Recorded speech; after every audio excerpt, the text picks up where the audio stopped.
Assalamualaikum warahmatullahi wabarakatuh. Perkenalkan, nama saya Talita Zaberasmi dari kelas 11C. Di sini saya akan membuat video pengayaan remedial sejarah dengan menceritakan biografi dari Supriyadi pemberontakan peta.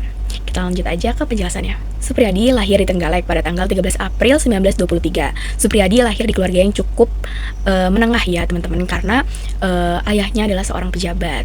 Nah, Supriyadi sayangnya ditinggal oleh ibundanya pada saat ia kecil. Ibundanya bernama Rahayu, meninggal pada saat melahirkan adiknya yang bernama Wiono.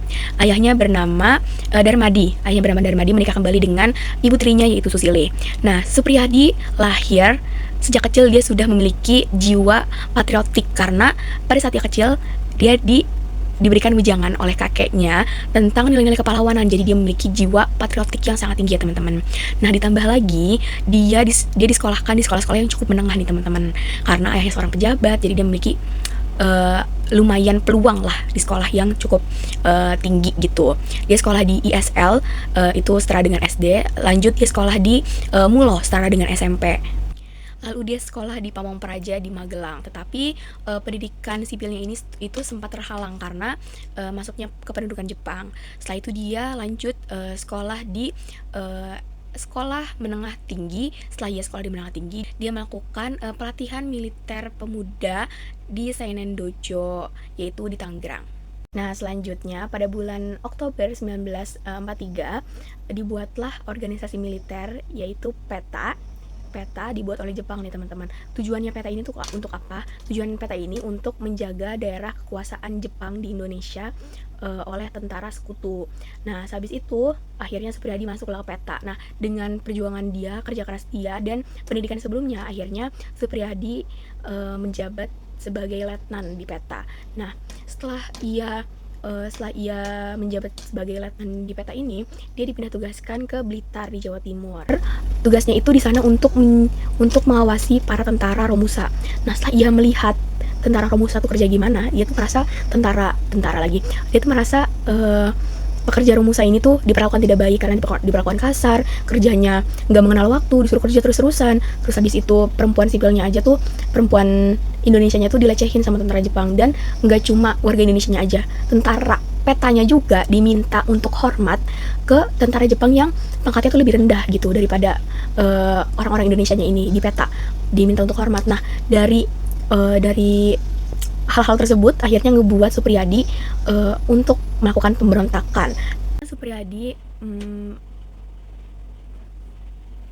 Akhirnya Supriyadi bertemu dengan para petinggi-petinggi peta lainnya untuk melakukan pembincangan tentang pemberontakan peta nantinya. Nah, perbincangan tersebut dilakukan secara diam-diam ya teman-teman, agar tidak ketahuan dengan tentara Jepang lainnya. Dan ternyata akhirnya ketahuan juga sama mata-mata dari Jepang. Dan di situ Supriyadi merasa akhirnya melakukan sedikit pengurangan pertemuan, karena ditakutkan sebelum dia melakukan pemberontakan tersebut dia ditangkap, teman-teman lainnya ditangkap, karena ya masa belum melakukan pemberontakan udah ditangkap aja, baru ngerencanain kan.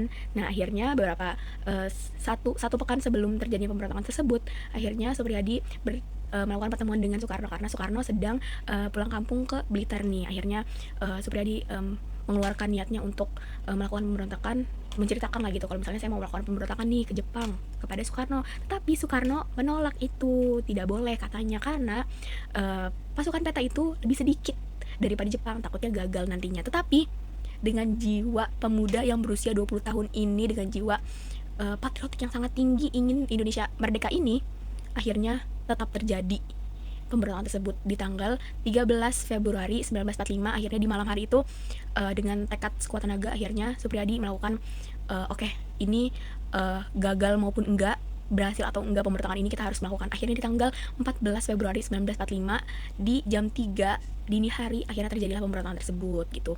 Akhirnya pengeboman tersebut terjadilah di markas Sakura, dan terjadi juga penembakan di markas Ken Peta.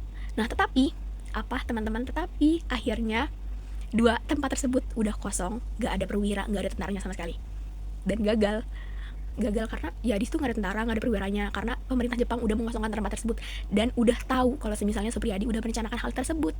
Nah, akhirnya tentara Jepang dikirim buat nangkepin tentara peta yang udah melakukan pengeboman dan penembakan di dua tempat tersebut. Akhirnya tentara peta tersebut sebagian ada yang dihukum mati, ada yang dipenjara. Nah, plot twistnya Supriyadi hilang, gak tahu kemana, gak ditemuin jasadnya, kalaupun dibunuh gak ada jasadnya. Dan Soekarno pun masih berharap kalau misalnya Supriyadi itu masih hidup, karena dia sempat berpidato gitu kalau misalnya Supriyadi ini bakal dijadiin menteri. Nah, kalau emang mau, dia disuruh ketemu Soekarno, dan tetapi akhirnya dia nggak pernah muncul dimanapun, dan dia ngilang gitu aja. Oke, sekian penjelasan dari saya. Apabila ada salah kata, mohon dikoreksi, mohon dimaafkan. Oke, sekian penjelasan dari saya. Apabila ada salah kata, mohon dikoreksi, mohon dimaafkan. Wabillahi taufiq wal hidayah. Wassalamualaikum warahmatullahi wabarakatuh.